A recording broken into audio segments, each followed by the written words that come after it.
Got your Yeah. notes and your memory alpha. I don't know that memory alpha is going to help us any here for reasons that will become apparent.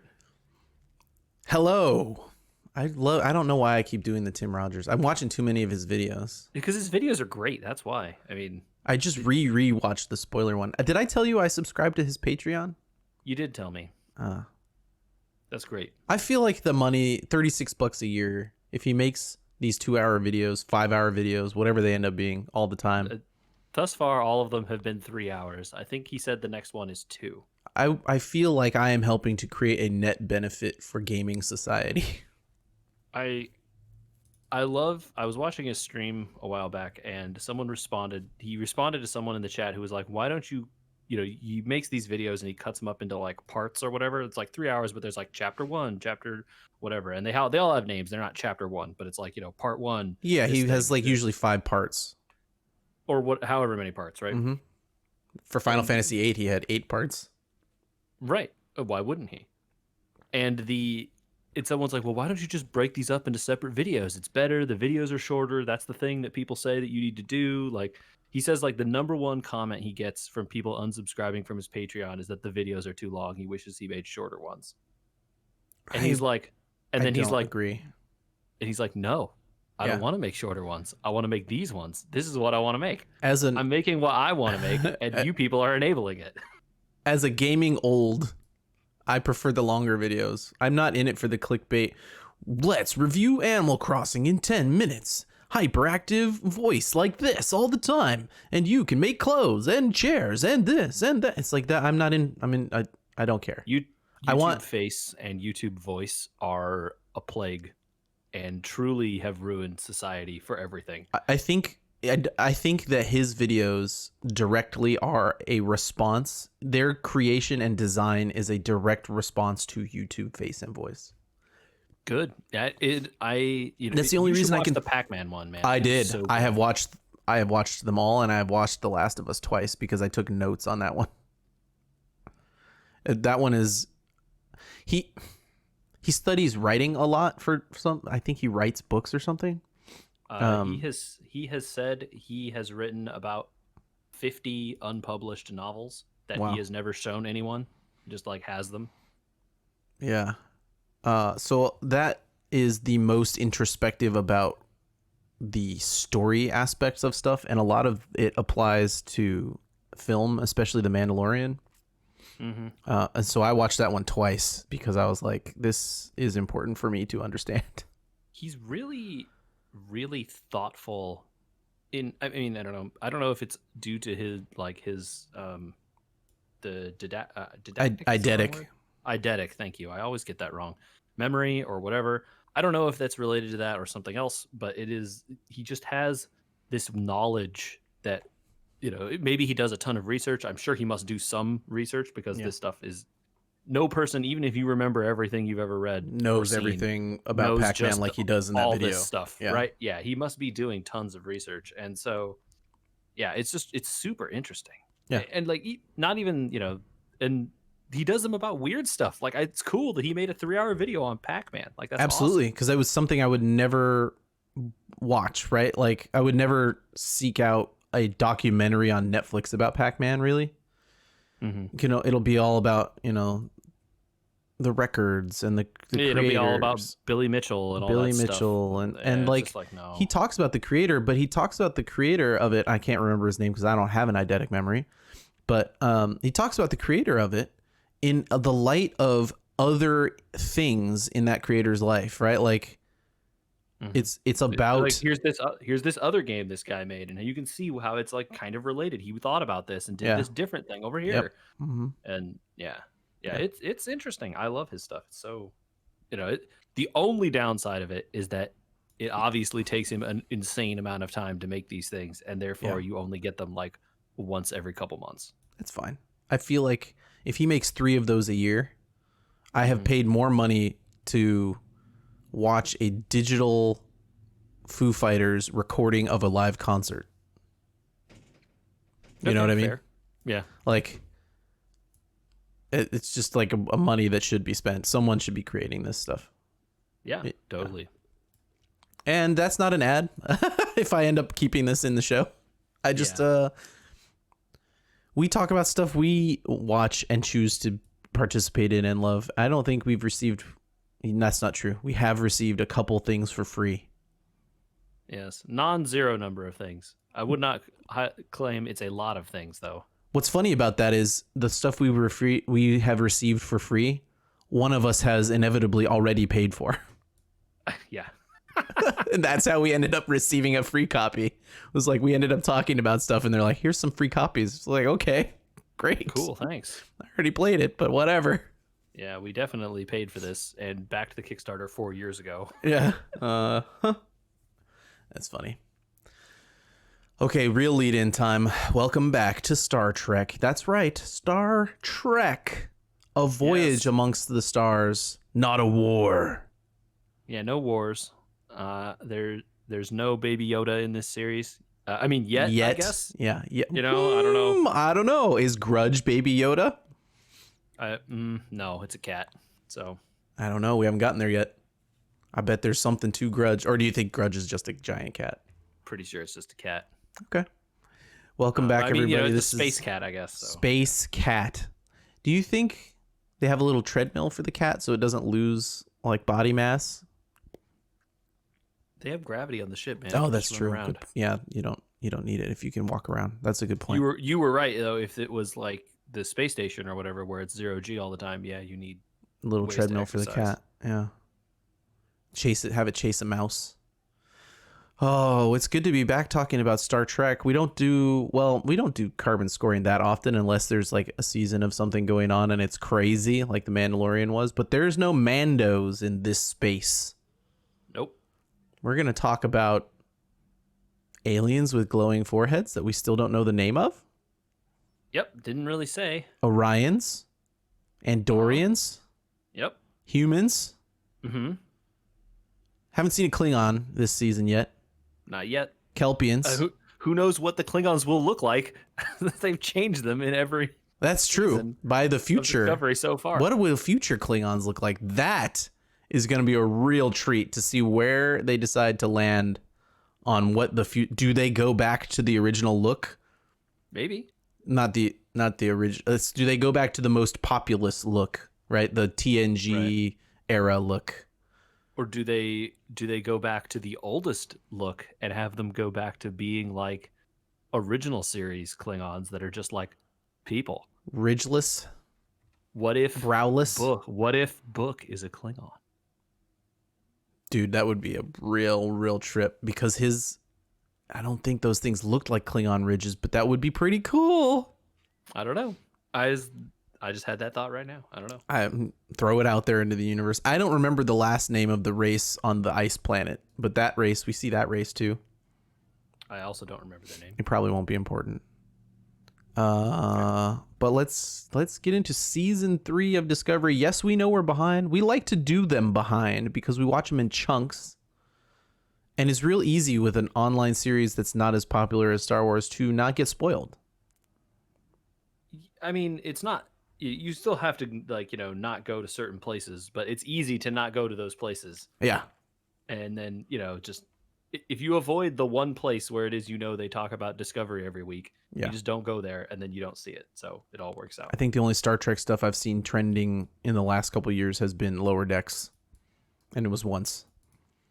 I think that Lower Decks is getting put up on Amazon or something in some of the other countries. Other countries. Got it. Yeah. It might be Netflix. They've had deals for Discovery with Netflix in other countries. Okay. I don't know. Anyway, if you could watch Lower Decks in other countries, and if you listen to us from other countries, find out, because Lower Decks is the best Star Trek in a long time. Yeah, I was just going to say, people should go watch Lower Decks. It's very good. Unclear if it's better than Discovery Season 3, as we haven't finished it yet, but True. I like Lower Decks quite a bit. Yeah, I did too. I did not expect to like it considering the Rick and Morty connections, but Agreed. I think though that means that the Rick and Morty people are not as rote as we might have given them credit for, right? I think the creative people here are different too. right? Yeah, The, of the course. the animation link is what it is. Yeah. You know, and there's some of the humor is there, but like the creative team is not the same, and they still seem to be, you know, they're doing their own thing with this, which Yeah. is They nice. definitely have Star Trek chops on that show. For sure. Yes. Yes. All right, all right, all right, all right, all right, all right, all right. Discovery opens not in the way I expected. I expected direct open. What did you expect? I guess you just expected straight to credit the opening credits, I or expected straight to credits and then straight from credits to picking up in the wormhole. hmm. Yeah, it was interesting. I don't know. I don't know that I expected this the way it was. Mm-hmm. But I didn't hate it. I don't know. It was I very don't know. I had nothing against it. It just didn't. I didn't expect to open up on a new character in new space, trying to process what they were flying around, that kind of stuff. Did you catch that right away? That they were in some sort of graveyard of a ship or ships? I didn't until you see them flying past the like obvious saucer section or something. Right. Sure. Yeah. I thought it was like, oh, it's like weird asteroid field or whatever. Right. Okay. Um, did they say the Well, name of I this guess planet? I guess we're missing the actual lead in, which was the everyday waking up in the room. Sure, yeah. That was the actual lead in, right?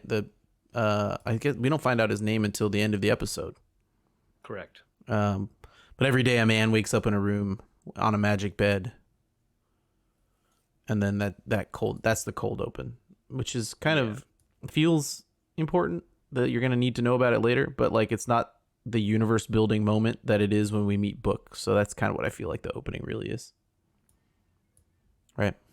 Yeah, yeah. It's gosh, what is his name? Book? No, he's not the one waking up in the bed. Oh, his name is Aditya Sahil. Okay. Yes. I don't want to memory alpha him because we don't know. If We he know shows up exactly what later. they've told us in this story, and I have some theories about him, and I do not want to know if I'm wrong, Yeah, or at least I want to debate them with you, and then we'll. it's a bad idea. It's a bad idea to look him up because there's a chance he shows up again later in the season too. Oh, I So guarantee he shows up again. that's what I'm saying. Yeah. Okay.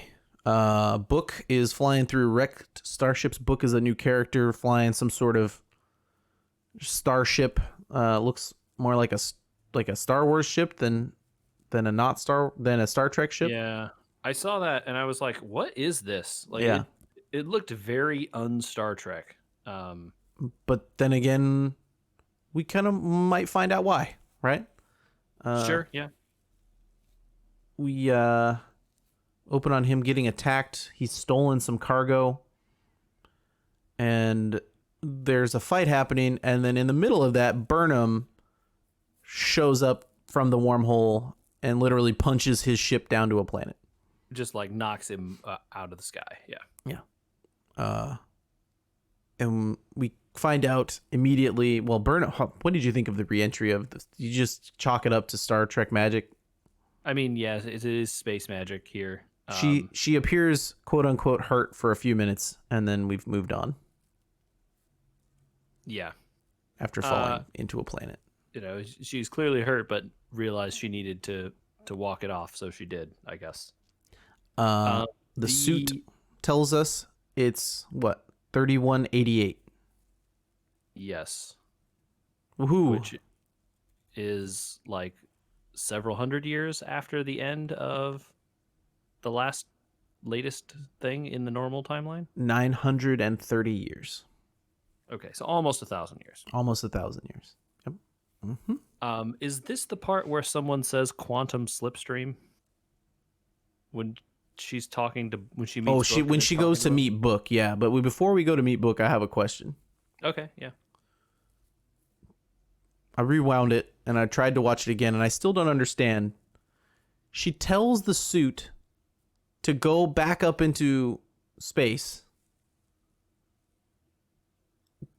fly back through the wormhole and send the signal, and then self-destruct. Yeah, the seventh signal, right? The one that she was supposed to send saying that she got there. Right.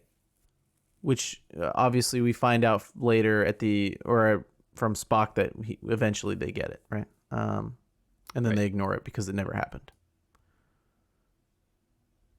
Certainly. Why couldn't they tell the suit to do the other signals and do all this on its own?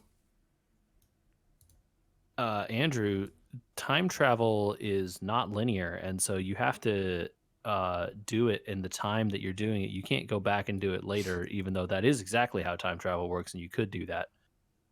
It wouldn't make for a good story, though. I see.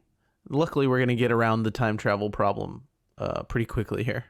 Immediately, because she sends the suit back in time and then blows it up. So and Book has stuff to say about time travel too later in the show too. No more time travel. Okay. I mean, yeah, look, the answer to why time travel stuff, it's always messy, and this is why time travel is messy, is because as soon as you start thinking about it too much, you realize, well, couldn't I just do this later? Hmm. Very it's confused. Well, I'll wait until after I win this fight and then come back in time and help myself win it. She talks and then you show up right there and She talks so fast that I feel like they were literally trying to rush past it so that you wouldn't think about it. Yeah, they certainly were. Okay. That's my last complaint about this episode. All right. So, yeah. So, time travel is gone. Goodbye. Yeah. I'm not going to talk about it anymore. Well, we are going to talk about it one time or two with Book when he realizes she's from the past. I got the feeling he sussed her out pretty quick. He appears to have, yes. Yeah. Yeah. She needs to find somebody, so she traces the smoke of Book's broken ship. Right. And they have a fight. Right? Such as it was. He calls her Rocket Girl. Yes. And then things are bad in space here. And he says the phrase ripping holes in space-time, which is funny. And then something about quantum what? Quantum slipstream. He said it. They never talk about it again. Yep. What's a quantum slipstream? I don't know, because they never talk about it again. This is why I leave Memory Alpha open, because sometimes I suspect that because they don't have dilithium anymore, they can't do warp. Is that what they're trying to argue here? So they can do warp. There is still dilithium, which we're going to talk about because there's a new order in the universe. A quantum slipstream is from Voyager. Okay. Which means you can break warp factor 10. I see. It's super warp. Got it. It's super warp. It's like a trans warp conduit. Okay. It was developed by species 116, and I think they're not allowed to use it because it's not a good thing or something. Yeah. Anyway, Book implies that he uses quantum slipstreams, right? It was implied that it his ship uses it, not just it's that is how they travel via quantum slipstream. But he needs something other to do it. He wants not dilithium. He wants something else, but he can't get anything other than dilithium, right? I had a hard time following this. Yeah, the tech talk here was kind of a lot of let's throw a bunch of things in and let you know. We're not here to tell you what any of this is. You just we're from the future. We got to use new future words for the same stuff, right? Yeah, I took it to be their version of warp. I didn't think about it any harder than that. I don't remember him saying that he was trying to get something other than dilithium, but it was clear his ship was. He's like, don't get me started on trilithium. I can't get a hold of this thing. So he's like, I got to go to the market to get dilithium. Yeah, it was it's clear that this is a backwater planet, right? Here's the clarification. If he had benamite, he could do quantum slipstreaming, but he can't get benamite. I see. Okay. Great. Yeah. Okay. Okay. They're basically benamite and dilithium, and so we've come to find out now from Book that dilithium, trilithium, and benamite and all these things are in very, very, very, very, very short supply. And you have to go get them from certain people. Because there's not a lot of it. Yeah. And why there isn't a lot of it is because of, he mentions the burn. The burn, yes. After we meet Grudge, officially the cat, he starts to hint at stuff for Burnham. The Federation is the old days, quote unquote, and all her stuff is like antique collector stuff. Right. And he's like, oh, wow, you have this old tricorder. We could pawn this and get some dilithium for it. Yep. Essentially. And we start to get an idea that maybe there's a new order to the universe. And I started to get very happy about what this new show is going to be bringing to us here. Maybe. Yeah. I think here we don't get a ton of it yet. No. But it definitely, is almost a Voyager type theme is kind of how it feels here, right? Yeah. Mm-hmm. We're going to be in an unknown galaxy, so much so that it's not like Discovery shows up and Starfleet's ready for them. They knew they were coming the whole time, it's going to be, nobody knows who they are because Starfleet and the Federation are the past. Or, basically non-existent as far as anyone can tell. Yeah. And it is just, people out fending for themselves. And, this kind of, we'll get into what is on this particular planet. Yeah. So there's a lot of stuff going on here. And it's interesting. I am curious to see what they will, how they will develop this, whatever this is. It's the same universe, I guess, but like this timeline. So I think Book starts to figure it out here when she doesn't know what the burn is. Right. Yeah. And it quickly is very easily explained. It's pretty amazing that he's not like, okay, come on, you got to be pulling my leg. Like, I'm not gonna engage in this. He actually explains what the burn is to her rather than just being like, no, you're pulling my leg, because obviously you would have to know what the burn is, right? Right. Yeah. It's like something that everyone knows clearly, and they don't really explain it, too deeply, but they tell you what it is, right? All the dilithium in the world exploded. Yeah, basically almost all the dilithium everywhere, and it's unclear why not all the dilithium, but almost all the dilithium everywhere went critical all at the same time. Became unstable and just blew up, and so then everything exploded. And literally every starship that used dilithium is now wreckage out there in space. Right, and so hence why you saw, there was obviously a wreckage of a bunch of starships and stuff around this planet because there was some kind of starbase or something there. Yeah. All of which blew up. And it seems like maybe the galaxy even is kind of ripped apart, as planets that were rich in dilithium probably ripped themselves to pieces as well. Yes. They also, or is this later? They touch on the idea that like, so now obviously it's still around, but it's like this like super valuable commodity and everyone's trying to get it all the time. You have to get, yeah, it's like, can I just get a little hit of dilithium? Yeah, no, I don't know if when they explain it, but we could talk about now. And I think this is kind of, so the Federation is gone. Right. And so he explains, and they go to a place where Andorians and Orions are working together. And he explains, well, they have to, because they basically run one kind of like the last remaining crime syndicate, which is in control of all the dilithium basically that you can get. And if you want dilithium, you have to be a messenger. And okay, so is this where they then talk about like, well, no one goes like there are no like, because of the dilithium shortages and stuff, people don't just travel around all the time. Right. Only messengers are doing that. Yep, exactly. And like, no one talks to anyone far away. Nope. Because of dilithium, and then sensors don't work for some reason. Well, so a lot of the infrastructure that's explained at the end is basically the Federation was responsible for the infrastructure of the galaxy. They're not around to maintain it anymore. It's all just breaking, and the people on these planets are trying to survive, and they can't keep everything going, right? So like they're becoming cut off, and the only people they can rely on are these messengers. This is part of episode 2 as well. They kind of flesh this out a little bit. Okay, so that was I'm getting two things conflated there. Oh yeah. But so he's leading Burnham on ostensibly to go pawn this ancient tricorder so that she can get access to the communications array. He'll have to pay for it. He gets her inside this armed facility and immediately betrays her.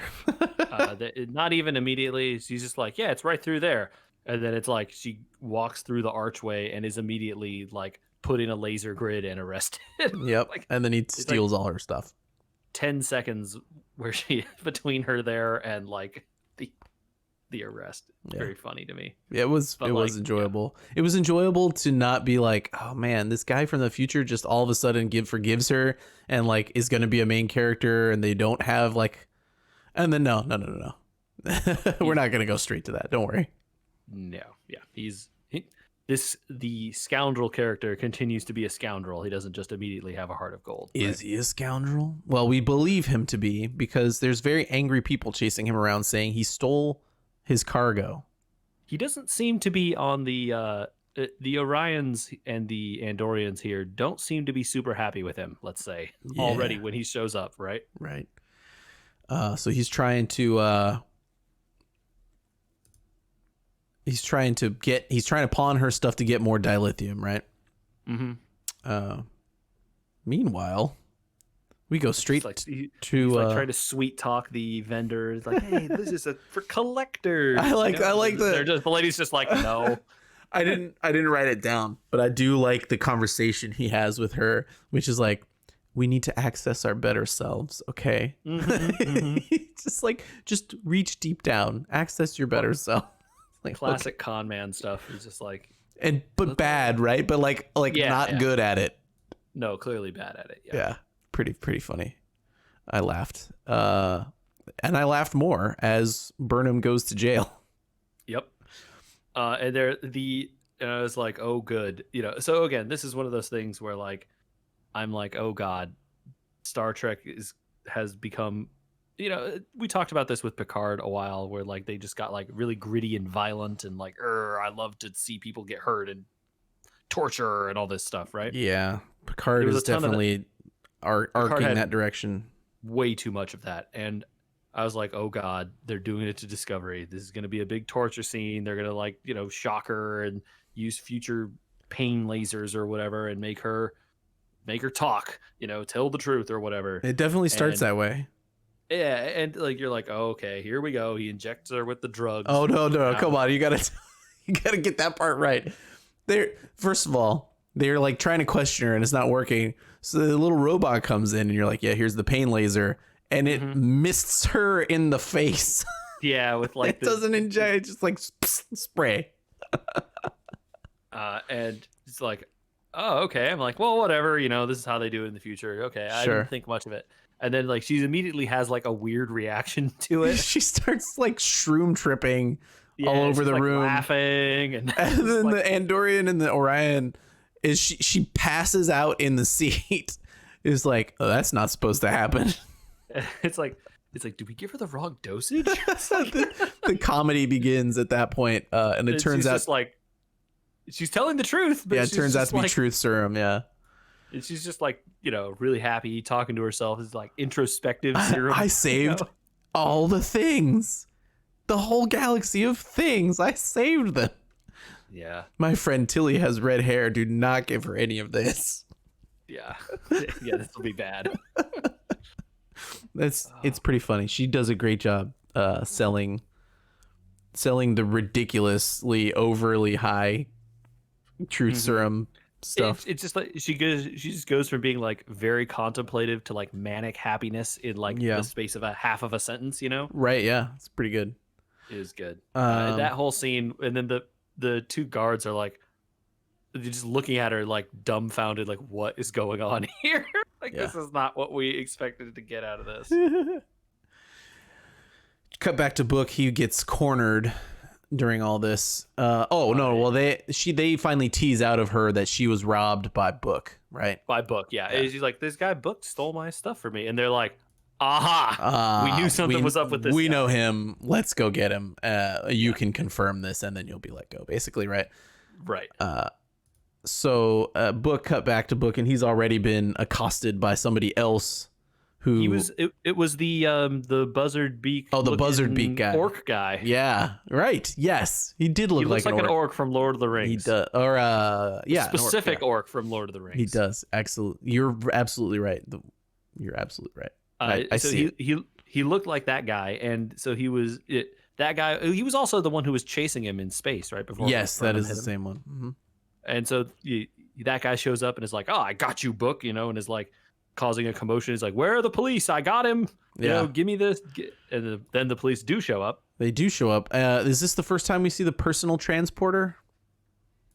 Yes, I believe it is. They jump in all around him, and everyone now has little tiny lapel-sized transporters. Yes, which are pretty cool. So this is the teleport chase. Yes.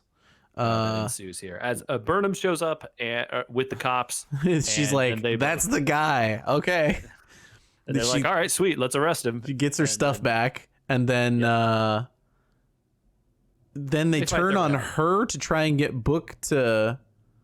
I don't understand why she gets put back in the middle of this, but she does. Oh, I think they were just like, she's like, "Thanks for my stuff," and is like going ready to leave, and they're like, "No, you stay over here." Right? It was like it was a you don't get to leave after this. Got it. Whole situation. Got it. Okay. And then the teleport chase. Yeah. Yes, the teleport chase, which was interesting. They kill a lot of people in the teleport chase. Yes, they do. A lot. Like, I would wonder why Burnham would be okay killing this many people just to escape with a person she doesn't know or trust. Yes, it was very confusing. This whole teleport chase was like a cool visual setting thing, but very un-Star Trek in that it was a lot of like, show up, 10 guards materialize, murder all these guards, continue on. Like, yeah. It was a little action sequence. We've talked about how Discovery has fallen into the J.J. Abrams verse a little bit in terms of its need for action. It definitely seems to always want to portray a kinetic universe in a way. Yeah. Where they bounce from crisis to crisis a little bit more than the Star Trek we grew up on would imply. But it's fine. I'm not going to complain about it. They did a good job. There's a lot of good choreography here. And they teleport underwater so they can't be tracked. Whatever. Whatever. This whole scene, it makes no sense. I mean, the personal teleporter thing is cool. Like, oh, this is like a cool thing they would develop in the future. So this makes sense. Yeah. But it just adds so many problems to all of Star Trek now, right? Because anyone could just have a personal teleporter, just be like, boop, I'm out of it. Anytime there's ever a confrontation or a situation, beep, I'm out of here. I'm gonna be asking why they aren't beep and teleporting out, right? Yeah, it's absolutely, yes, you're right. As of now, there are two problems that they've introduced. Why don't you just teleport out of there? Because you can just do it. And two, why these people can track you, so why can't everyone just track you through your transporter, right? And like, what's the range of a personal transporter? It seems not very far. Yeah, so I think that is the, like, you can't just beam up to space with this thing. It seems like you kind of have to need a more powerful transporter device or whatever to go long distances, I guess. And then creating this, you also have to have personal transport jammers that we're going to have in we're going to have to explain it, every time that they can't beam immediately somewhere. I don't know why you would choose to add this to this universe other than that it is cool. I think it's going to create more story problems than it's going to solve here. But maybe they have some ideas, and I don't know. Again, we've only seen it in 2 episodes here. So. One issue they have, and I see why they've started to create some of this stuff, like the new in episode 2, they have malleable matter or something like that, where they can kind of like use they can knit stuff together by hand and just create stuff instead of using like a what would you normally use like a replicator to do. Right. You have to look at, I think that they designed the universe to be falling apart in a way. Like the universe is hitting a backslide because there's only messengers, there's no federation, there's no one protecting the small people. People can't communicate with each other, and so you're going to have a lot of worlds like the one we start to see in episode 2 where they just can't make it on their own. But it's the future. It's Star Trek. It's been 930 years.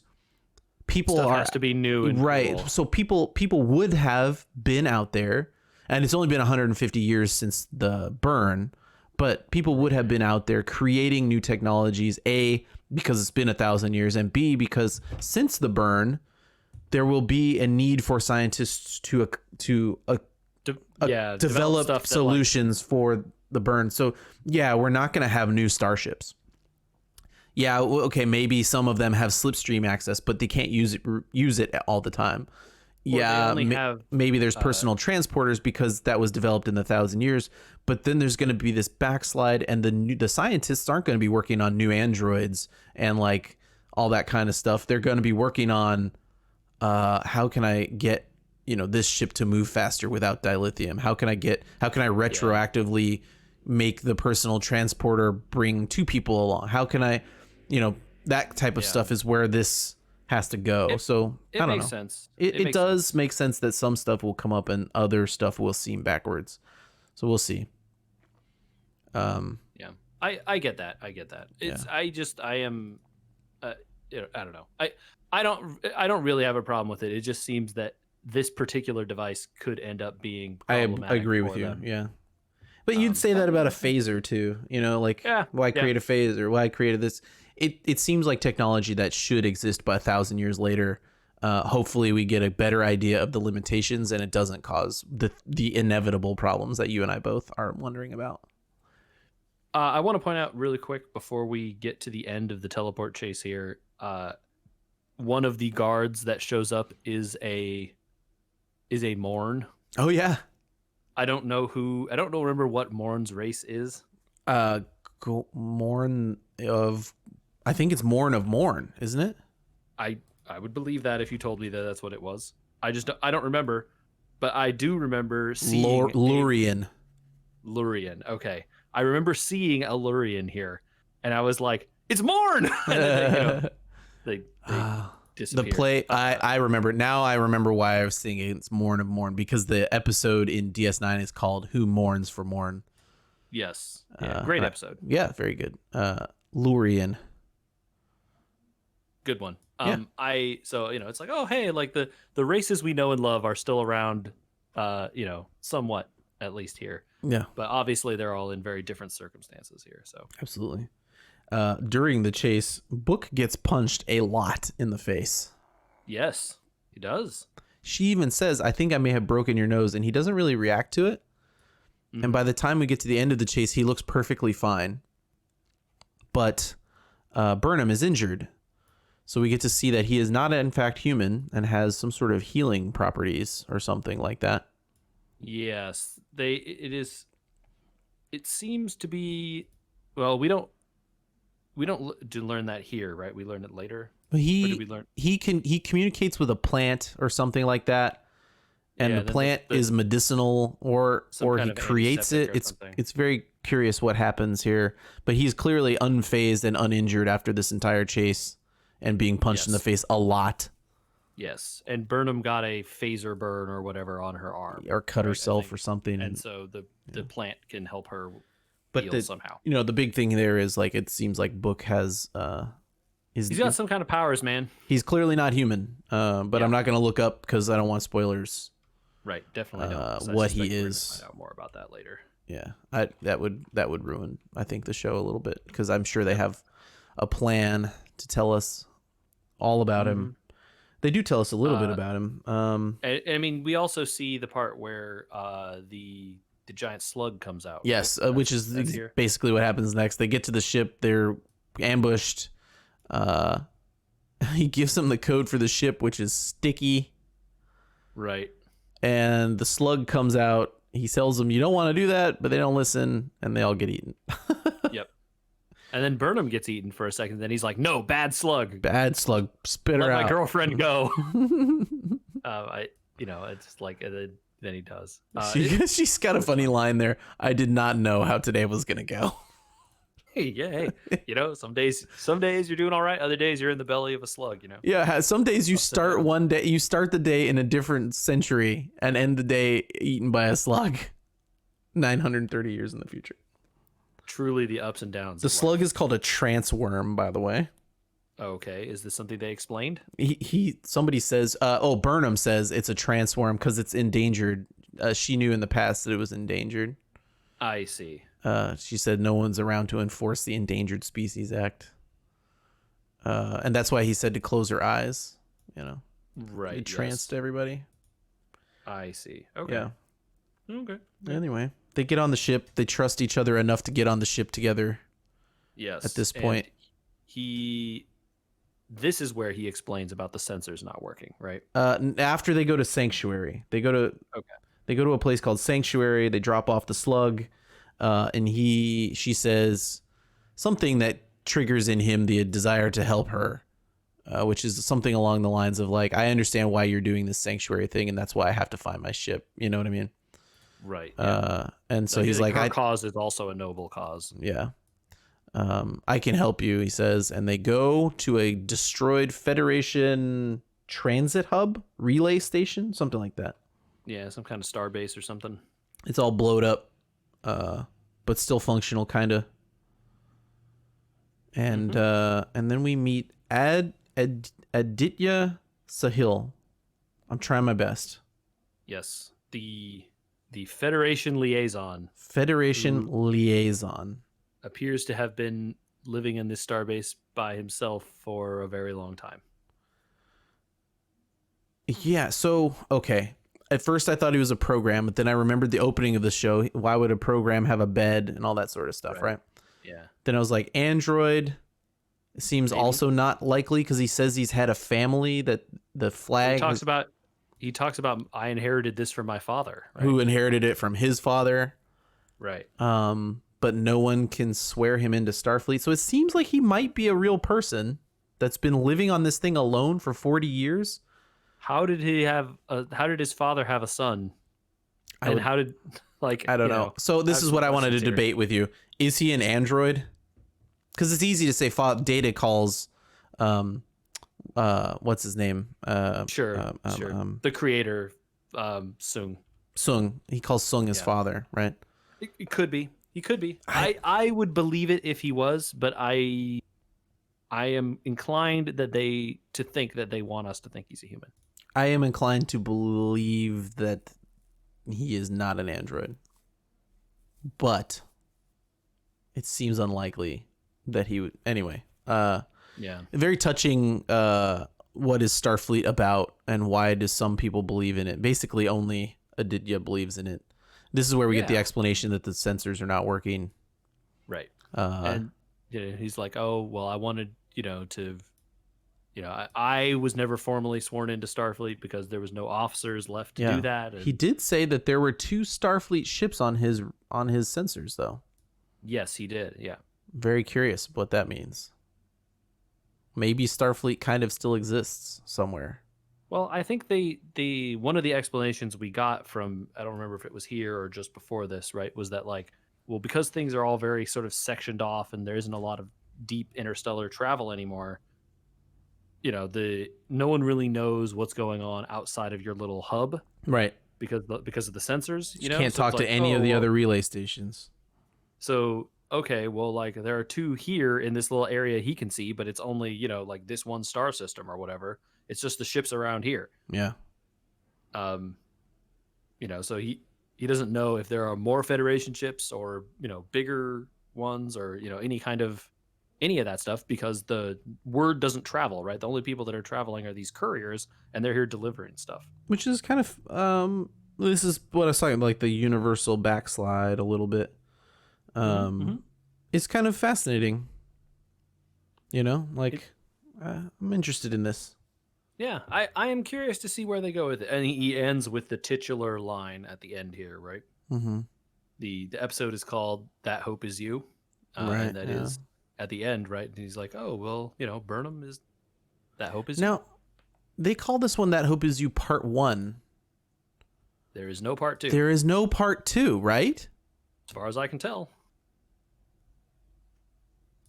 Okay, I'm confused about that. I mean, I don't know what to tell you, man. This is what Because it is. the second episode is not That Hope Is You part 2. Correct. This is the second episode is called Far From Home. It's got to be the end of this season then that The Hope Is You part 2 is, right? Like they'll bookend the season with something. They could, yeah. Oh, I don't know, man. Weird. Can't. Yeah. I originally wrote down in my notes part 2 when I went to the second episode, and then I noticed it wasn't the name of it. Yeah, it was not, right? Yeah. And so then it ends, well, Burnham's like, they put up the flag and yeah, they're very cute, and Burnham's like, well, where's my ship? I want to find my ship. And they're like, well, if it came through the wormhole thing, wormholes are weird. Could be here. Due to temporal today. mechanics, it could be any time. And you're like, wait a minute, then there's no temporal mechanics. It's just wormholes are weird. It could be today, it could be next year, it could be 50 years. We forgot that book figured when he figures out that she's a time traveler for sure, right? And they have the discussion. He directly says to us, the audience, there is no more time travel. The temporal wars were really bad. They destroyed every piece of time travel equipment in the universe, and it's banned. Yes, yeah, he did say that. That happened way earlier. Now, the Federation is gone, so you'd say, well, a ban means absolutely nothing, especially because we've learned from Star Trek that bans mean absolutely nothing. Nothing, right, yeah, totally. But thanks to I'm just going to keep calling it the universal backslide, no one's going to be working on time travel tech, probably. Well, because they need to work on how to get water to the next system. Yes, over. Exactly. Right. Like my planet is starving. I need to create tribbles to eat. Yeah, exactly. Reference to the best season 2 short trek. These would be a good source of food. I've watched that thing 3 times. They're so funny. Okay, that's so a funny. much, but it is. No, funny. it's good. I will probably won't watch it again good. for a long time, but it's good. I'm not stupid. I'm good at my job. He's so good. Sean Benjamin is so good. All right, so I mean that's episode 1. Yeah. What do you think? I mean, impressions. Our first impression of the universe at that point. Oh, that they are now. There. That's it, right? We're done intersecting with past Star Trek. That's it. As far as we know, it's over, right? Yeah. I was intrigued at this point. I was like, oh, okay. Well, I don't know a lot about this universe. I'm not sure what they're going to do with the Discovery crew. Are they going to meet up? Is it going to be like a Michael solo season for a while? Is it how are they going to do it? Yeah. I wanted to learn more about what is this courier thing and how all that works, because that seems ill-defined. Is there clearly there's a lot of organized crime kind of stuff going on. So I was into it. I don't know. I was curious to see what happened. Yeah. And so then, we move on to episode 2. It's interesting that they planned, man. They really, really planned to move this past every piece of Star Trek. So they had to go back and research that, in Enterprise during the Temporal War, we got ships from 3050 and stuff like that. It's kind of fascinating that they really just wanted to they go shot this thing so far into the future, completely unknown, which it is cool. It lets them gives them a little more of a blank slate to write on, which I'm okay with. Sure. Yeah, I'm into that. I mean, creating a new era of Star Trek that they don't have to worry about stepping on toes and all that kind of stuff. They're gonna have to tiptoe in Enterprise or the Strange New Worlds. There's a lot of tiptoeing that's going to happen there because they've got Spock, Pike, the Enterprise. Yep. Yeah. It's just pre the original series. It's post. They got a lot of work to do there versus here where they're like, okay, cool, let's step out. And yeah. I'm into it. I'm just curious to see what they will choose to. What kind of world are they trying to build here, right? Again, we've only seen really at this point 1 episode and 2 ish. I mean, it gives you the vibe. The second one kind of focuses on a specific thing, so it's hard to say how much of the general world we've learned. I'm sure you feel the vibe though. What is the vibe that we're hitting here? Burnham's here. There's no Starfleet. the true believers aren't here. So what is the story we're going to tell? How can the universe be affected by the true believer, right? I mean, It's the, wait for you know, episode 2 and you get that slapped in your face like 18 times. it is the the last candle in the darkness, the light of hope and civilization or whatever, Yep. potentially trying to bring it back. So yeah, again, I like that stuff in Star Trek when they've done it in the past. Well, I'm curious to see how it goes. And then the season episode 2, I think, is like the greatest, like, sort of hard right turn, and it's just like, oh, we're back with the Discovery crew. Yeah. Where's Burnham? What's up with her? Who cares? So I got to talk about the Discovery crew now. And you're like, oh, okay. We got Saru back, and we got Tilly, and they're, the ship is crashing immediately. And, yeah. Did you notice? Sorry. Did you notice in episode 2 when it starts, it's the Star Trek 4 red light. Everybody's kind of frozen, and the sound is really, really muffled. It's exactly like Star Trek 4. Because they're doing time stuff, right? Because they're doing time stuff. Yeah. It's a nice little callback there. I like that quite a bit. And they're all knocked out, which I believe also happened in Star Trek 4. Exactly. Time, yep. Right? Yep. And so they're waking up and like going, oh, everyone. I struggled with this episode much more than the first one. Did Agreed. you? Yeah. I feel bad saying that, but like I took a lot less notes. There were moments I kind of groaned at. There were characters I'm like, why? Still, just my initial impressions of this one was, I'm glad they went straight to the Discovery and we didn't have to do a lot of 1 year, later kind of stuff. Yeah. I think I enjoyed the parts of this episode that focused on the Discovery crew. I was cool with. Yeah. I think once they get into the situation here, so the ship crashes on some planet. Yeah, they have a hard time coming straight out of the conduit, the wormhole. I now know somebody's name on the bridge. Kayla Detmer. Okay. She's the one with the glassy-eyed look. And she's the one that has she was the one that was originally on the Shinjo, who has the implant on the side of her head and is the pilot of this ship. Got it. Kayla Detmer. They say her name like 4 times on the bridge. So we know Owo, Saru, and Detmer. I can remember those names. We did it. We got 3. Did it. 3 seasons later. 1 per season. Yeah. I've added 1 person, and she's been in it since literally the Shenzhou. Yes. Oh, boy. So they crash. They do some fancy flying stuff and land in an ice field. Yeah, they roll the ship to bleed off the heat, I guess. They do some space maneuvers. It's cool. Yeah. It looked good. It looked good. I didn't have any problem with the episode up until after the crash. Crash, and then Saru's in charge, or decides he's in charge. Did they actually put him in charge? Or Saru is the acting captain. Pike made him acting captain of the Discovery until after their quote-unquote journey, when the crew could decide for themselves what to do, basically. Oh, okay. I didn't remember if there was if that happened. And he gave like a little speech, and he's like, Saru's like, I can't be the captain. I'm not ready or whatever. And he's like, Mr. Saru, you're the person that has to get them through this right now. And then, so I'm making you acting captain, deal with it. And then once you're through, you all will be the crew and you'll have to decide what to do. Yep. And so Saru's taking charge and telling people, all right, we got to repair all this stuff. We need to get our ship back flying and go find Burnham. I love that he gives the little speech about like, okay, look, we all want to know what's out there, when we are, where we are. But if the ship falls apart, we're all dead anyway. So let's fix the ship, then we'll worry about it later. But immediately Tilly's like, okay, so out there. Yeah, it's just immediately like, well, let's do the exploration thing. You're like, no, Tilly, you just hear the speech.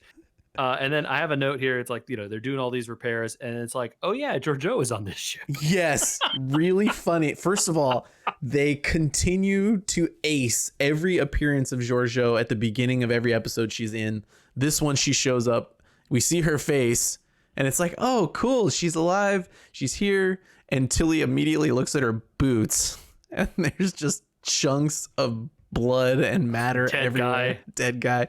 And she's staring at her like, and then Giorgio's like, what? Somebody had to make sure he was dead. Like, come on. Speaking of which, somebody needs to go scoop him up out of the thing. Yeah, she's like, we need someone to go clean up the chamber we killed him in. Yeah. So let's see. As Giorgio shows up, we kind of are getting like stock of the ship. Detmer is not functioning correctly. Yep. Something's wrong with her. And we don't find out what it is, right? Like, no, there's really no. I mean, they think that they have healed her head. I don't know if it's just a concussion and it's like that, but it seems that is what happens to people who have concussions. Yes. So I believe it. So it might just be unexplained because it's a concussion, and they're using her to kind of like move through the ship. But it seems like also they kept it going a while, and I don't know what's up with that. I mean, concussions last or can last. They can last. Time. I don't know. Well, they can last a lifetime. Yeah. So in following Detmer, we do see Sickbay having troubles. It's very busy down there with the ship crashing and people being injured and whatnot. Yeah. Let's see. Reno starts making back pain jokes, and I really hate it. Every joke she made, I think I hated this episode. I went from liking her to not liking her in the space of this episode. Agreed. Yeah. That was weird for me. And I have enjoyed her character in the previous seasons because she showed up and was like, oh, I'm here to provide the sarcastic comment to the situation or whatever. But in this time, she was just like tearing down a dude who was like having a bad time, Oh, yeah, I didn't get that at all. Like, yeah. Yeah, Stamets was basically dead. He gets rolled out of his bed because so many people are injured after the crash, and he gets back to work immediately. And she's like, you just got to know you can't do everything, right? And it's like, what? How about you help? He's like, I can't stand up. So, like, I think, she in a very stupid way, she is trying to prove a point to him, like, hey, you can't do all this by yourself. You need to ask people for help or whatever. But he doesn't need to. He needs to deal with it. Well, true, but also, like, he could have asked the young crew member standing next to Reno to go into the Jeffries tube for him and him guide her. Right? That's true. Yeah. He could have done that, but he didn't. And so instead, she's just like ripping on him the whole time. He's like, ha ha, man, make sure you don't bleed out up there. Ha ha. Yeah. He's like, what? You're being mean, lady. Like, don't just stand there and twist the knife. Help. Do something. Do something to help. Yeah. Really not excited about her character this entire episode. Yeah.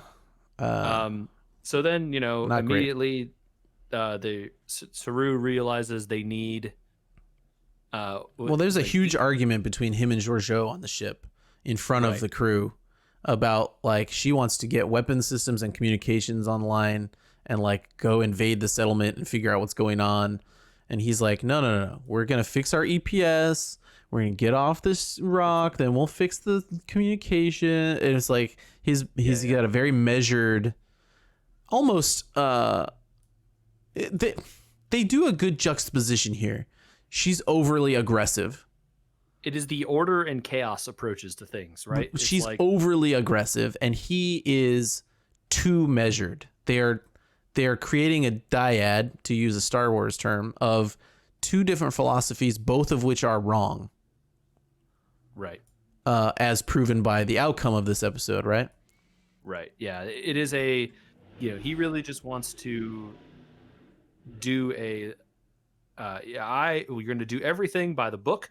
And this is exactly the order. It will be 1, 2, 3, and 4. 2 shall not be looked at until 1 is completed. Yeah. And just this whole very, ordered and exact approach to how to do things. And Giorgio is like, let's go shoot everyone and take all their stuff. Yeah. And like, if it were me, our ship would be surrounded. We need to, like, get guards on duty. We need to go invade the settlement and, like, go take all their ships and just use those and leave this thing here. Exactly. And like, and clearly, not necessarily either one is the one we want here. It's nice that I think it was played to try and show you that she's wrong. But honestly, when you watch it, it's kind of like clearly they're both wrong. Yeah, I definitely. I mean, clearly Giorgio's approach was wrong. But I think there was a lot to criticize about what Saru wanted to do, also, right? Even though they are Well, especially after you see what kind of happens. after you see what happens, right? Yeah. So What? then immediately Saru's like, "All right, Tilly and I are going out." Oh well, so they need to fix something, and they don't have the supplies This to do it. this EPS conduit thing or whatever that Tilly is The carrying. translator. What is it called? I don't remember. I think it's called a translator. MacGuffin. MacGuffin. This MacGuffin thing that the guy on the bridge, whose name I don't know, pulled out of the wall, needs repairing, and we don't have the stuff, so we got to go to the settlement because they have lots of it. Yeah, it just happens to be there. They got it, so we're gonna go trade them. Yeah. And whatever we need. Tilly's starting to catch on that something's wrong around them. They're very excited that there's life signs over there because that means that what they did worked.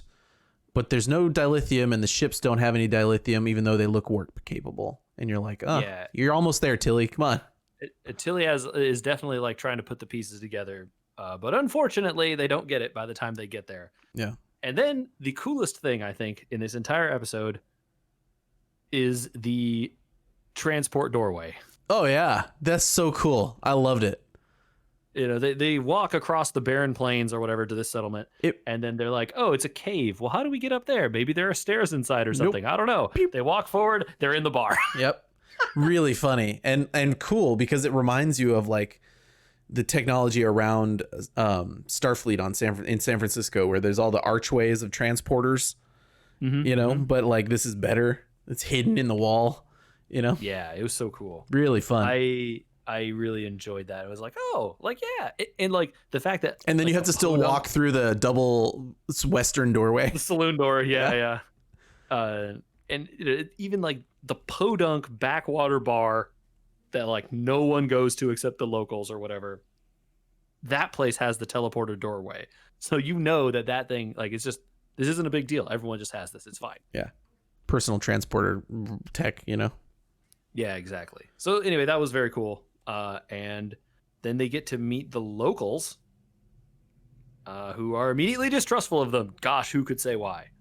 One of them is not distrustful of them. Cal. And we don't... What race is Cal? I want to say their race, but I've never seen it before. Have you? Didn't get it. No, I didn't. They may have said the name, but I didn't pick it up. Yeah, he did. Because he says they're... said it, but I didn't hear it. They're there, but we don't know. Cal Dano is a... Oh, no, that's not him. That's somebody that's a time traveler. I don't remember. Anyway, they're a race. I don't think we've ever seen them before. No, they seemed new. And they are working in this little mining colony. Clearly, and some of their stuff is broken. They can't seem to make... They're worried about making payments, basically, to their messenger. So we get the second idea that the messengers are really kind of in charge of the universe in certain places. The impression I got was that this messenger for them almost was working at like a warlord. Like he was like keeping all this stuff secret as like his thing that he was in control of. He would take all the resources from them, like a dictator or a warlord would do. And then, well, here's the barest minimum things you need to survive and keep making me money. Right. Right. Exactly. Yeah. Very much the Magnificent Seven style. Right. Yeah. And so then, Saru and Tilly wander in here, and these guys are immediately distrustful. Yeah, they pull new looking guns on them. I don't know what is the name of these guns? They look like the little things. Courier, not messenger. You would hit the side of it or whatever, and air would shoot out of the front. Do you know what I'm talking about? Like air cannons. Yeah, kind of, don't they? Yeah. Like you would clap the side of this thing, and like a puff of air would shoot out the front. It's a thing, and I don't remember. I remember from theater. Anyway. Yeah, so we get to see kind of like a miniature standoff. Then he convinces them that Cal convinces his own people that they're Starfleet and that he's always known Starfleet would come and they're here to help. Yes. And and they don't want to help until Tilly says, "We've got dilithium," and she finally puts it together. Like, they must not have dilithium. And everybody's eyes light up. And she says the magic words. I even wrote that in my notes. It's like Tilly says the magic words, dilithium. Yeah. And everyone turns and looks at her immediately, right? Yep. And then Saru's like, "We got dilithium." Yeah. Fix this thing. And then they're like, "Yes, let's do it." Like, we, this is clearly this is our way out of this and all this stuff. And I also wrote in the notes, Saru is a really bad dilithium negotiator. He's just like, yeah, we'll give you 500 units or whatever. And it's like, Saru, what if you started with 2? Like, yeah, Saru, just like you don't know how valuable this is, man. 1 unit, man. Like, that's all they need. See what you can get for 1 before you offer 500. Yeah, not a great. Also, I love that in the future, everyone just calls things units, and they're just like, oh yeah, so many units of it. That's what we're gonna do. It's measured in units. Everybody's got what units. What is the measurement? Yeah. What is the measurement? Units of a everything unit? are exactly the same. And no one knows, and everyone just agrees. A unit of corn and a unit of dilithium are the same molecular weight. A unit of water is the same as a unit of. It must be like molecular weight, right? Like, there are too many, because what about gravity, and what about there's so many things that cause how do you measure anything? I just love that they just and Star Trek does this all the time, right? They just gloss over completely measurements of stuff. Yeah, don't do it. Yeah. I love that this is how they do it. They're just like, oh, it's units. Yeah, okay, great. Yeah, I love that. I'll units. 50 units. Oh yeah, I know what a unit is. Totally. I'll accept units from you, alien from the past or whatever. This is when, if you know they're from the past, you tell them units have changed, man. It's 3 times the size now. Yeah. We upped it in 3007 because we really needed more units. Just what happened. Sorry. Just play them. You know. Yeah, That's exactly. funny. That's why Saru is clearly a bad negotiator. So yeah. We get introduced to programmable matter. Yes, programmable matter. Which is basically a replicator that you can use out of a little pen. And it is a more complicated replicator. Okay. Right? Sure. It seems more complicated. Seems like the replicator was easier. Yeah. Yeah. You could just replicate stuff. But maybe this is more portable, right? And I guess, you don't have the big starship or whatever to have your replicator powered on, so you can make this little thing with the pen. Yeah. Okay. This guy, Cal, looks at it and is like, oh, I know what we could do with this. Mm-hmm. Even though this is 1,000-year-old technology, it is like, I got one of these. It's a different thing, but it's basically the same. And it just starts scribbling it out with the pen. And then Tilly's like, what is this? And he's like, are you a moron? Everyone knows what this is. It's programmable matter. Yeah. And Tilly's like, yes, I know. I am from your time. Yes, fellow human. Yeah. They are trying to run them out of there as fast as they possibly can, though. Yes. Because the colony, as they call it, has a courier that has overtaken their basically things that we've alluded to. His name is Zara, and I think it's important to remember Zara's name because yes, I suspect he's going to show up again. He's also played by, isn't he played by what's his name, Roth? Oh, Eli yes. Roth? Could be. Who's his name? I don't know what his name is, to be honest with you. I thought this is the part where I stopped liking this episode. Oh, really? I have a complaint about this part, but meeting Zara is not where I started disliking this. Oh, it's like everything that happens after he shows up is the stuff I'm not liking. I dislike some and I like other parts. Okay. Maybe I'm wrong for that. No, so he shows up and is like, "Oh, who are these people? What's going on here? You guys being friends without giving me my cut?" Kind of strong arming him, and predictably this goes bad. Yeah. Of course it does. He immediately kills Cal. Right. And I was just like, well, why did we do this? It's like, as soon as he shot him, right? It's just like, all right, you taught us this character, you got us invested in him, and then you're just like, nah, we need to pointlessly murder this guy for like no point at all. It just felt cruel, man. Like I don't see why the show needed to, okay, you want to shoot Cal, you want to maim him or whatever. Why? I mean, I understand that is what this guy would do. He would just kill him. Yeah. I'm not mad about it from a character standpoint. Sure. I don't feel like it needed to, like, why did he have to shoot the only character we know and like in this group of people? He was so evil. You could tell, though, that he shows up and the first thing he says to Cal is, "How's the family?" And Cal already said that Zara's killed his whole family. Right. So in a way, he probably was always going to shoot him.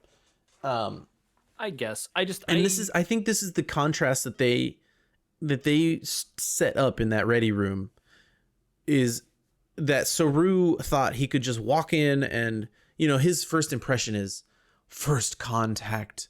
Oh my goodness, the greatest thing in the world. It's going to go so swimmingly. We will negotiate and then we will remove, and like, right. Yeah. And this is like instance literally number 1 of his command where he has to try and make a decision, and it ends up with the people that are trying to help him getting murdered.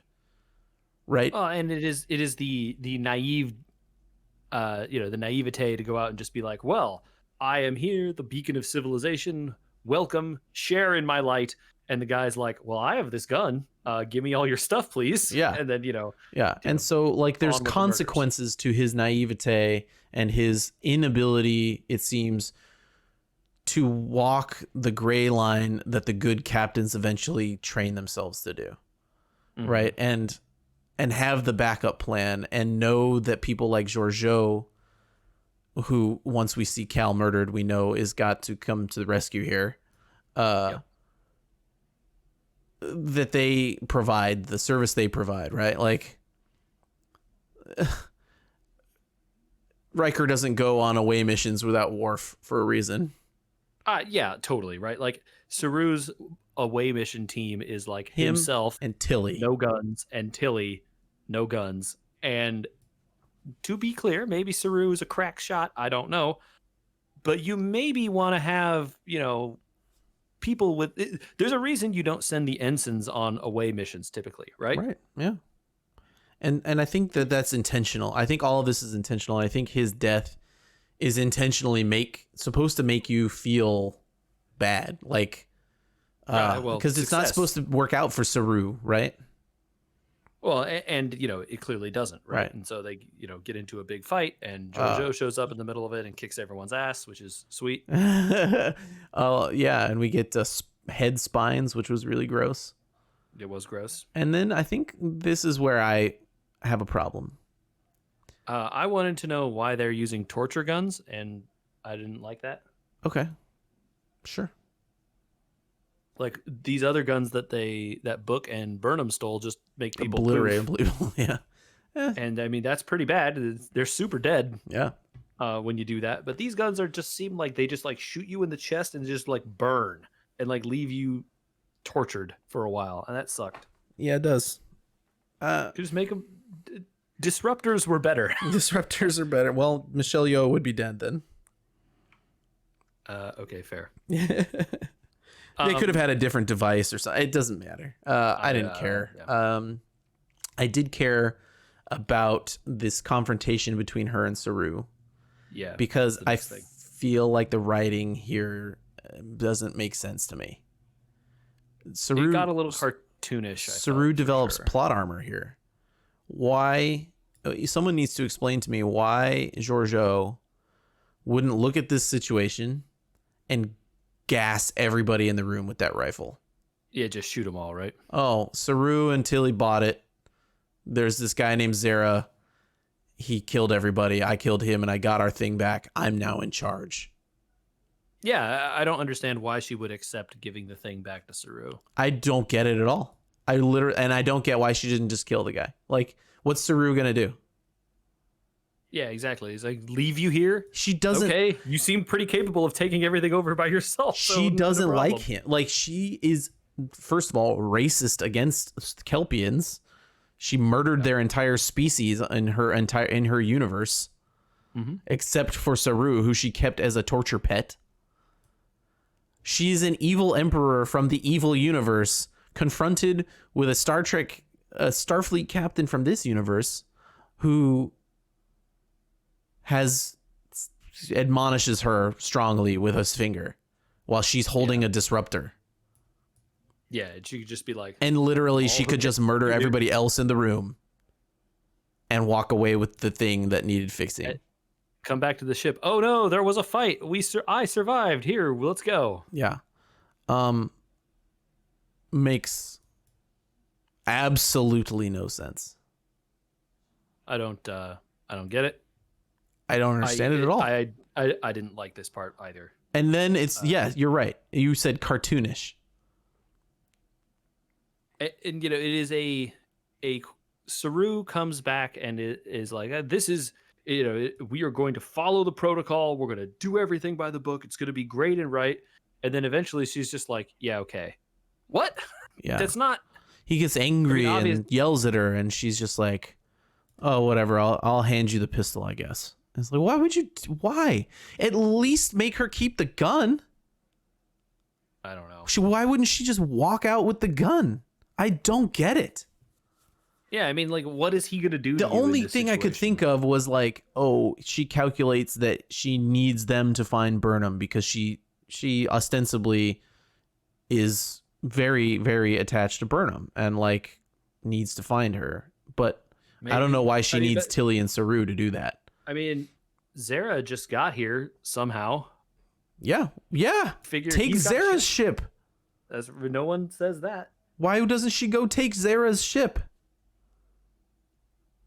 I don't get it. Because it's not like she cares about what happens to the colony. No. Right? She's just like, hey, who cares about these guys?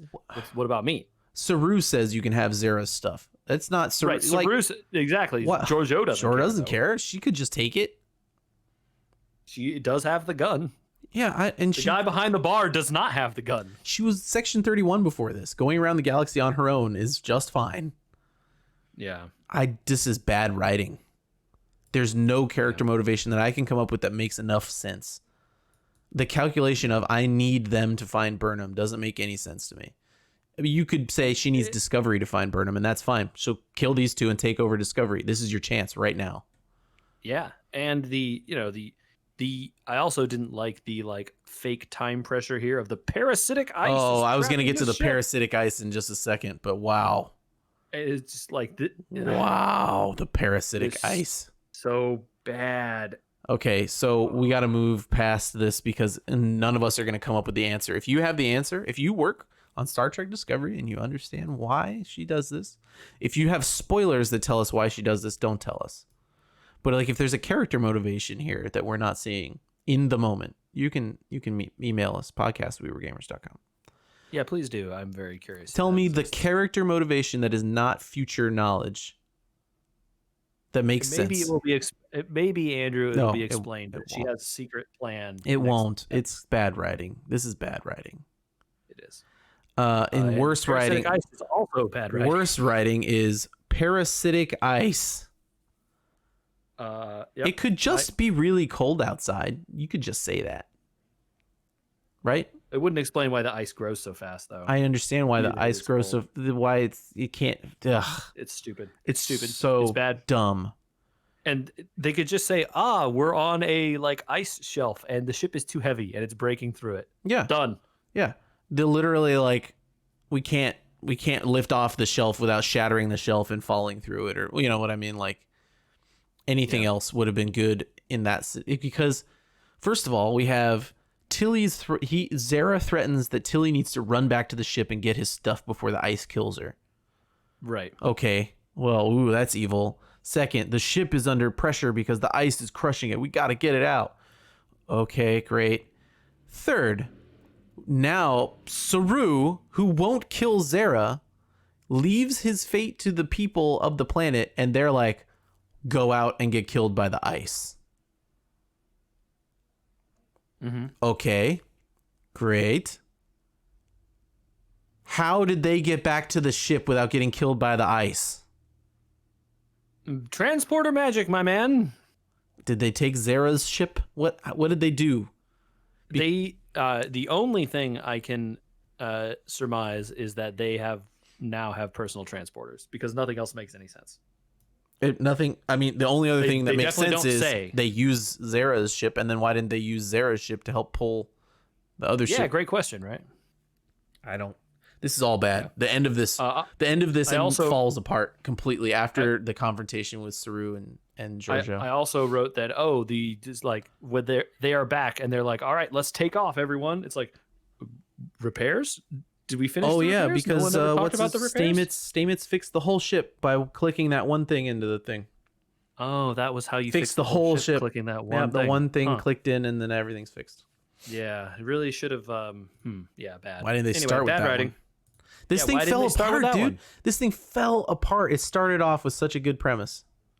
I was not upset until they got to the bar and then Zara showed up. I was fine even with Zara there, and especially if Zara had become some sort of long-term bad guy, which is possible. I mean, yeah, who knows, right? Like he had a secret second ship, and now he's still. Yeah, he survived the ice somehow. Now he's out for revenge. I would be okay with that. I mean, if he turns into some kind of warlord, that's better. I mean, I think they have set us up here. Hold on. Let's just finish the episodes. There's like 10 more seconds. Okay. They can't get out of the ice. Oh, no. Yep. What will we do? A ship shows up with a tractor beam and saves them. Who is it? It's Michael and Book. Yay. All right. End of episode. Michael has really long hair, and it's been a year since she got here. All right. How lucky for her. Yeah. Thank goodness it wasn't 50. Yeah. Okay. So they have set up this world in a way that they can now do so again, we talked about this last time when we were watching Lower Decks, trying to see is this going to be a narrative show or is this going to be a episodic thing where they're just going to kind of do Monster of the Week stuff, now that they're in the future. Yeah. And they are at the same point again here. Are they going to do the narrative thing? I'm suspecting they are based on how these shows have gone. Or because they could, from here, do the further adventures of Book, Michael, and the Discovery crew in the 33rd century or whatever. What do you want? What would make you happy? I don't know. Well, better writing than this episode for sure would make me happy. This fell apart, man. It was so good at the start. It was fine to have these moments at the beginning that were kind of like, but I didn't think the setup for this episode was bad. No. There was not the first episode even had a bunch of new premise stuff. Like the fact that it was new was not the problem. Yeah. I'm okay with the new stuff. I want, it's fun when they go explore and do stuff. Like that is part and parcel with Star Trek to me. Yeah. This just trope into awful writing. Just, oh God.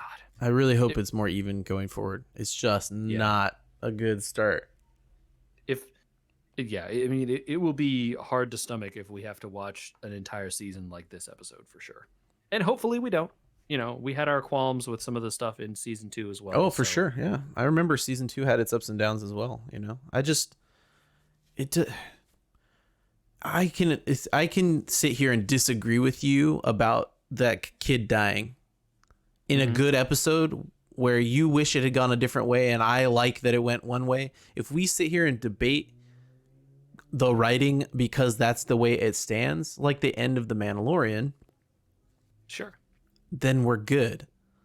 Right. If we sit here and we say, well, I dislike it at a different point than you dislike it, but for the same reasons once we get there, we're in trouble. And that's a lot of times we talk about not yucking someone's yum. Sure, if people are enjoying it, they should be allowed to enjoy it. I bag heavily on The Last Jedi movie. And I think we call out, and if you enjoy Discovery, you should enjoy it. And that's fine. But it's important to call out stuff that doesn't make sense. Because you could have missed something and someone could email you and say, this is what you missed. And then I'll say, I need to go back and understand this better. Or you could point out to someone that they're just eating a raw hot dog off a plate. Yeah. And yeah, you may like that, but your doctor at some point is going to tell you it's not good for you, right? Like, Or you know what? Hey, if you want to eat raw hot dogs here, uh, you're allowed, right? Again, we're not going to tell you to not if this is truly what you want in your heart of hearts. yeah. But we have like a cooked sausage over here. What if you tried this? Another And example would be, I will absolutely, I'm sure, at some point still in my life, even though I know it's not good for me, sit down and eat a whole package of mac and cheese. Mhm. I'm going to do that one time, maybe two, because I know it's not good for me. Right? Like, Right. it's okay to like stuff that's not good, but you should at least participate in the discussion of why something is fallible. And understand it is okay to like things that are bad, right? As a personal connoisseur of movies that are kind of garbage, I like bad movies in a lot of cases, right? Bad, quote unquote, like movies that are made on bad, low budgets, intentionally use bad special effects or no special effects. I enjoy cheesy movies like that. I enjoy it, right? I'm not out here defending the filmmaking though. I know it's bad. That's part of the charm to me. Yeah. And I don't force other people to watch them with me if they don't want to, because I recognize if you don't enjoy this stuff, it is just bad Yeah. and not fun to watch. And so if you don't enjoy the like, oh, look, they had to do this really stupid thing to get this shot because they have obviously no money. It's like, I think that's fun to watch in a silly movie. Yeah. And I kind of fall on a different tack, right? I enjoy that once in a while and only once in a while. Yeah. And it is and so it is totally okay to have criticisms. But yeah, I'm not going to of bag on things you that watching you all. like. I'm not going to bag on you watching all those Sharknado movies because you're not out here telling me that it's a cinematic masterpiece. No, right? And, And- you could tell people, oh, I love this one time when the guy gets decapitated by the shark flying through the air or whatever. And I did like that. It was funny. But I'm not out here telling you Yeah. that you should like it. Right. And I don't think, based on Discovery is a hard recommend to people, I think. It is. These It days. is a. Based on the Yeah. quality that's out there in other TV, even stuff we've talked about on, the main pod, Yeah. Yeah. the quality of this show is not great a lot of times. It's funny because it's almost like, in Hearthstone, since this is a gaming podcast, Yeah. in Hearthstone, there's this period of time at the beginning of every new set dropping where it's the Wild West. Yeah, sure. And then I'm trying to phrase this correctly. The internet brain or the So I know the words for this. So Okay. you're talking about that time right after a new set releases when the sort of the strongest thing has not been found out yet, right? People don't know what are the good decks. People don't know how you use this set of cards with the old cards to win, right? yeah, And they have not made the most powerful, tuned. the most efficient deck possible is this exact set of cards. And yeah, Yes. there might be 4 other options, and of course, because it is a rock paper scissors style game, there are direct counters and stuff like that, right? But Right. And speaking of, like, I want to play warrior, well, 3 months into it, there will be a 1 warrior deck that you should play if you want to win. correct. And the internet makes that seem like 2 things have happened. 1, there's only 1 deck. And 2, that if you're not playing that deck, you're doing it wrong. That is what the internet does, right? And so with media, we have the same issue. We're even participating in it now, right? The internet says God damn it. The Mandalorian is good. Mhm. Star Trek Discovery is bad. Right. And if you're not watching The Mandalorian and you enjoy Star Trek Discovery, you're wrong. Is the impression that the absoluteness of groupthink creates. Yeah, and I think it is. But it it's is not- fair to I'm sorry. Go ahead. Go ahead. Go ahead. I think it is fair to say that, like, if you are measuring things qualitatively in terms of how you should spend your time, and you only get to pick one, I might make a recommendation in a certain direction. Right. And that is But what if the you- internet is good for. But it is not. It is also okay to say there are problems with the thing you like, and it is okay to like a thing that is not that good and still enjoy your time with it, right? We enjoyed our time with episode 1 here quite a bit. I did anyway. I thought it was Absolutely. pretty good. Yeah. But I'm trying to create a thesis here that, and I'm workshopping this live with you, that yes, the group think is good for efficiency's purposes, right? Efficiently, I want to know what shows are good and what are not. Metacritic tells me, or Rotten Tomatoes tells me, that Stranger Things is a show that is worth my time. It's not wrong, right? Metacritic doesn't, in that instance, steer you wrong. Metacritic would also tell you, or Rotten Tomatoes would also tell you, not to spend your time on The Last Jedi. And that's where people get into this stickiness of, you're yucking my yum. I like this. Okay, but if you don't take the efficiency idea into effect here, and you want to engage with media outside of these things that people say is bad, you should engage with the ideas of why people say it's bad.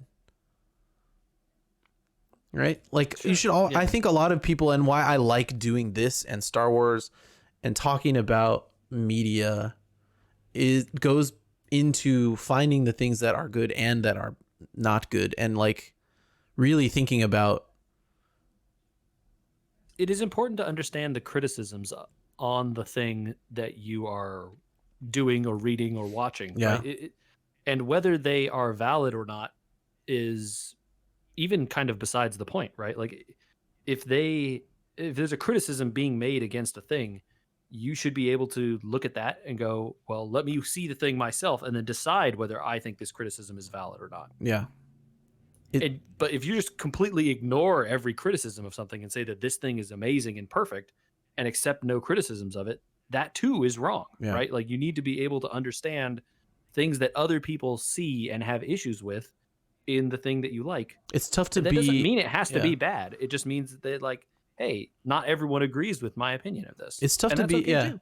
It's tough to be agreeing with the criticism of the majority, but also try to push deeper on it, right? So, like, if I don't like something, but the majority of people don't like it, then it feels like I'm dogpiling personally, right? And I try to think deeper about why I don't like something. So, like, a lot of people don't like Discovery. A lot of people do like Discovery, but a lot of people did not and have not gotten this far. And one of the reasons is what we've explored today in this episode of, oftentimes the plot is the only thing that matters here, and getting from A to B is the only thing that matters here. And so the plot armor of the situation where Giorgio would have just killed everyone in this room if we had thought about this for 5 minutes is something that needs to be explored. Even if I sat down at the end of these 2 episodes and said, I'm ready to watch 3 more.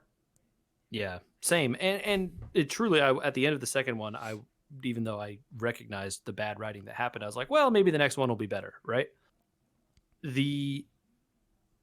And season 2 even had this big problem, right? Where they had clearly a, like, set out plot they were planning from the very beginning. Here's the arc that we're going to do for season 2. Yeah. Everything else be damned, because all we want to do is tell this story about these 7 signals and this arc of stuff going, Burnham and the ship trying to figure out what these signals are and how Spock ties into all this and blah, blah, blah. And the same things that happened in the microcosm here of this one episode 2 happened all last season when they're like, why would they do this? Mm-hmm. Oh, well, it's the signal that's leading them to this. It's like 5th dimensional chess of you trying to figure out why anyone would act this way, but because they need them to show up at the next planet where the signal shows up is the answer, right? Yeah, it's funny looking through, because I've been quoting Rotten Tomatoes and Metacritic, looking through Discovery's Rotten Tomatoes meter is just fascinating, because the critics adore it. The critic rating of 30 critics is always above 80 for all 3 seasons. Wow. The audience rating is in the 30s and 40s for all 3 seasons. Yeah. And that does not surprise me at all. No, it doesn't. Two things going on there, right? Number one, this is a problem with sites like Rotten Tomatoes and Metacritic just in general, and that sort of in the system that exists, and there is no way around it. And the problem is that the studios and the services and stuff that give these critics access to these films and shows early, Yeah. they can't get too critical or else they get their rights to see them taken away. Yeah. That's why The Last Jedi's got a 90% critic rating, And so but a 30% audience rating. and then, right, once the critic has published that, they then can't go back and edit it later after having seen it a second time and going, actually, you know what, I was wrong here. That never happens. Mm-hmm. And those sites never get updated, right? It's like critics never, all of them want to publish as soon as possible, as quickly as possible. And no one ever waits to like see how the movie does in the public and then incorporate that into their review because that's bad or something. Mm-hmm. And so then they're like, oh, well, that's why we separated it into these critics reviews, which came out early, generally before the public could see it. And then the public's reviews of people going like, I hated this. It was terrible. Yeah. And then they throw these two things together and create some kind of overall score, which means nothing because you're comparing apples and oranges there. At least when you're comparing critics to other critics, you can understand like everyone is kind of similar circumstances probably over here. Yeah. And the public score makes sense because it's its own pool of people who just watched it when it was available, and most of them probably didn't like it because they didn't actually like it, and that's fine too. But then something like Metacritic comes along and copies everyone's score and then just rolls it all into some number and tells you this is the overall worth of the one thing. Yeah. Nothing, the holy number here that cannot be argued against. Everything is accounted for. It's funny. And no, that's not how it works. It's funny because we can bookend this podcast now with Tim Rogers again. Hey, there you go. He looked into kind of like how do you determine the best of something, and I actually disagree with this, right? So I'm not an evangelist for this man, but I do think he thought critically about this, and I would debate him on it. He looked into pizza reviews and video game reviews for things he liked, and he tried to prove the theory that the thing with the most reviews is actually good, even if the reviews aggregate to bad. I can understand coming to that conclusion. I can too, and I can understand having the debate about it, but having been a purveyor of many things on Amazon,